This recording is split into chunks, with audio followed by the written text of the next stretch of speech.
Bom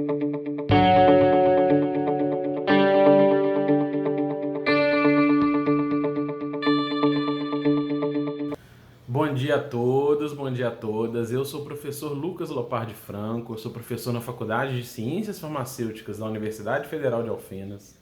E hoje eu vim dar uma continuidade, fazer um complemento naquela nosso último vídeo, onde a gente falou sobre o desenvolvimento de fármacos, a gente falou sobre a estrutura, mas faltou falar um pouco sobre a pesquisa de base, que é o tipo de pesquisa que eu faço, o tipo de trabalho que eu faço ao longo de mais de 10 anos da minha carreira. E muitos colegas trabalham nessa pesquisa de base, estruturando isso. E qual que é a importância da gente ter esse tipo de base, né? A primeira importância é que é o seguinte: para a gente chegar lá em cima, a gente precisa estruturar isso aqui bem. E a gente estrutura bem com quantidade e qualidade. Quanto mais e quanto melhor a gente fizer o trabalho de base, melhor a gente consegue chegar em substâncias que possam ser um dia virar um fármaco, né? Esse é o grande objetivo nosso. Então, como que a gente pode fazer isso aqui bem feito, né? Como é que você estrutura essa base? Uma delas é fazendo quantidade, é a gente produzindo, trabalhando, pesquisando e buscando substâncias novas. Essas substâncias novas que está aqui, a gente pode fazer na forma de síntese orgânica, e quando você faz uma síntese no laboratório, uma química orgânica, voltada para substâncias de interesse terapêutico, isso costuma ganhar um nome que chama química medicinal, né, que é o tipo de química voltado a uma substância que tem interesse terapêutico. Mas existe também um trabalho que é tentar descobrir substâncias novas por meio de produtos naturais. Existe uma gama infinita de produtos que a gente ainda desconhece. A gente tem, por exemplo, na Amazônia, um bioma todo a ser estudado, né? Quantidade de substância que a ciência desconhece que está ali. Então a gente tem no Cerrado, tem colegas de trabalho que trabalham só com plantas do Cerrado, com substâncias que nunca foram estudadas. Então isso são formas de você alimentar via produto natural, via química orgânica, alimentar essa pesquisa de base. E aí eu gosto de brincar, a gente não tem ainda hoje, por exemplo, um medicamento ideal para a cura do câncer. A gente tem diversos quimioterápicos, mas ainda não tem o melhor de todos. A gente está sempre em busca disso.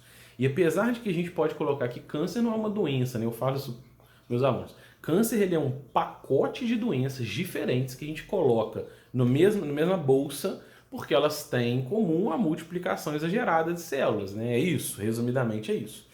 Mas, se a gente tiver um fármaco hoje, né, nos próximos anos, ideal para tratar algum tipo de neoplasia, essa pessoa que chegou nesse fármaco não vai ter chegado sozinho, porque tem todo um arcabouço estrutural multiconectado da ciência que é alimentado pela pesquisa de base que ajuda a chegar lá em cima. Então, por exemplo, né, se eu começar, como eu falei para vocês, se eu começar um projeto hoje e tudo der certo, daqui a uns 8 anos mais ou menos que a gente pode começar a chegar a fazer teste clínico. Isso nos Estados Unidos, tá? Porque aqui no Brasil a gente tem diversas outras barreiras que tornam isso ainda muito mais lento, né? A dificuldade de você conseguir um reagente de melhor qualidade, a dificuldade de você ter uma estrutura para fazer os testes, às vezes a gente não tem uma enzima ou um meio para fazer os testes adequados. Então todo esse processo é lento. Né, o tempo de dedicação, que não é. A gente tem. Às vezes a gente trabalha com aluno de iniciação científica, que não tem as horas todas para fazer isso aqui, você tem que treinar a pessoa. Então existem diversas outras barreiras que tornam esse processo mais lento.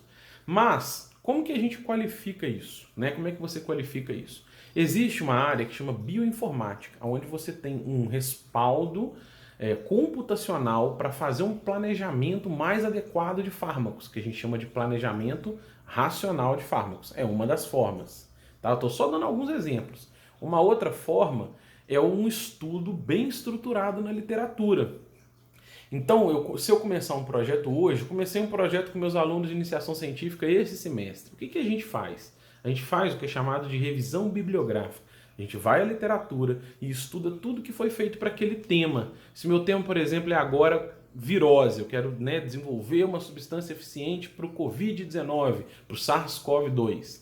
Eu vou pegar na literatura e estudar tudo que já foi feito de virose, para viroses, né? Substâncias com esse objetivo. Então, qual que é o tipo estrutural? Quais são os testes que são feitos? um planejamento e todos os resultados bons e ruins me dão informação. Então é um processo de construção coletiva histórica. Muitas pesquisas antigas, de dezenas de anos atrás, às vezes inspiram novos projetos nessa base para começarem aqui que podem chegar lá. Então é um trabalho coletivo muito grande, histórico, que às vezes podem ser igual agora, né? Se a gente for olhar agora, olha o quanto de pesquisa que a gente tem coletiva no mundo inteiro buscando uma solução para o Covid, né? Tudo trabalho coletivo. E se a gente falar assim, e a malária, né? Quantas pessoas pesquisam a malária? Que tipo de trabalho foi feito? Isso tudo estrutura pesquisa de base.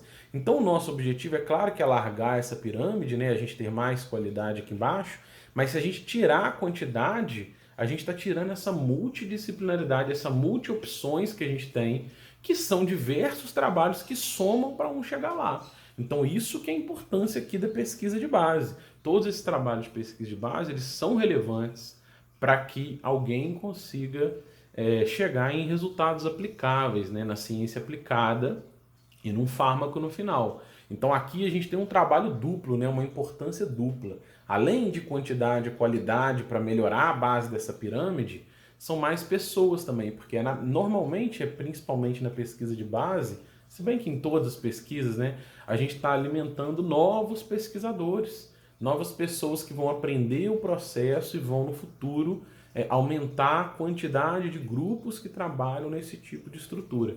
Então é isso, um pouquinho sobre pesquisa de base que eu não falei muito, mas para falar aqui, para dar nossa contribuição no projeto, contribuição para divulgar esse tipo de relevância que a gente tem, né? A quantidade de pesquisa boa que a gente tem estruturando, quem sabe um grupo, alguém chegar lá em cima. E às vezes isso demanda tempo. Aqui esse tempo é um tempo projetado nos Estados Unidos, mas por nosso caso a gente ainda tem diversas outras barreiras que a gente precisa melhorar. Mas é isso.